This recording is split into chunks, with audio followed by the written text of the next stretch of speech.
3 peristiwa besar yang terjadi di Makkah sebelum risalah Islam turun. Pertama, berdirinya Baitullah, Ka'bah. Dalam Al-Quran, Allah menyebut Ka'bah sebagai rumah pertama yang didirikan sebagai tempat ibadah.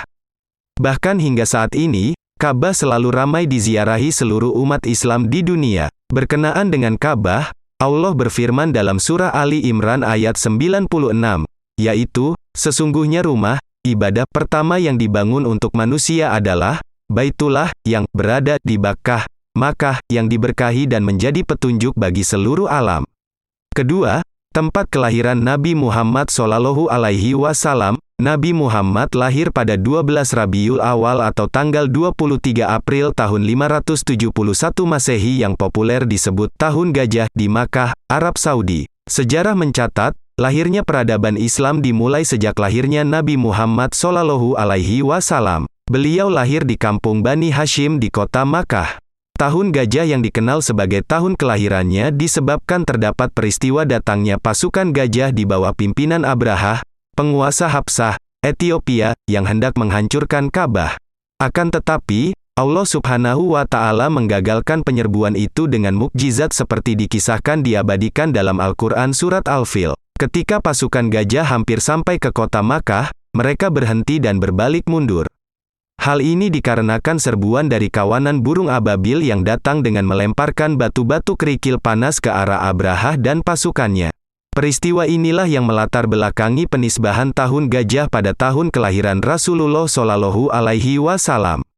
Bahkan hingga saat ini Makkah terus diziarahi umat Islam untuk mengingat napaktilas perjuangan Rasulullah SAW semasa hidup.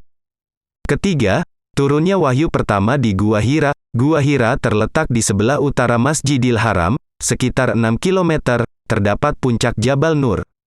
Ia juga termasuk salah satu bukit yang menjadi paku kota Makkah dengan ketinggian 640 meter. Disinilah Rasulullah Muhammad SAW menerima wahyu yang pertama, yaitu surat Al-Alaq ayat 1-5. Jarak Gua Hira sangat tepat jika hanya ingin melihat Ka'bah dari tempat yang tinggi. Begitu pula, Rasulullah SAW sangat menyukai tempat itu. Sebelum menerima wahyu pertama, suami tercinta Khadijah ini sering mengunjungi Gua Hira dalam waktu yang lama. Mungkin tak terhitung berapa kali beliau ke gua tersebut. Di sana, Nabi bertafakur, menikmati kemesraannya bersama Allah, dan tenggelam dalam samudera tauhidnya. Dipilihnya Gua Hira sebagai tempat pertama turunnya wahyu adalah bahwa Rasulullah berkholwat di Gua Hira karena ia berada di posisi yang sejajar dengan Ka'bah. Sebelum menerima wahyu, di Gua Hira Rasulullah SAW banyak beliau bertafakur tentang makhluk-makhluk ciptaan Allah. Beliau juga memuliakan orang-orang yang melintasi sekitaran Gua Hira serta waktu malamnya untuk beribadah di sana. Adanya ketiga peristiwa di atas, tidak mengherankan apabila Makkah disebut sebagai tempat suci yang bersejarah dalam Islam. Selain ketiga peristiwa tersebut, masih banyak lagi peristiwa penting yang terjadi di Makkah yang berkaitan dengan sejarah penyebaran Islam. Wallahu alam,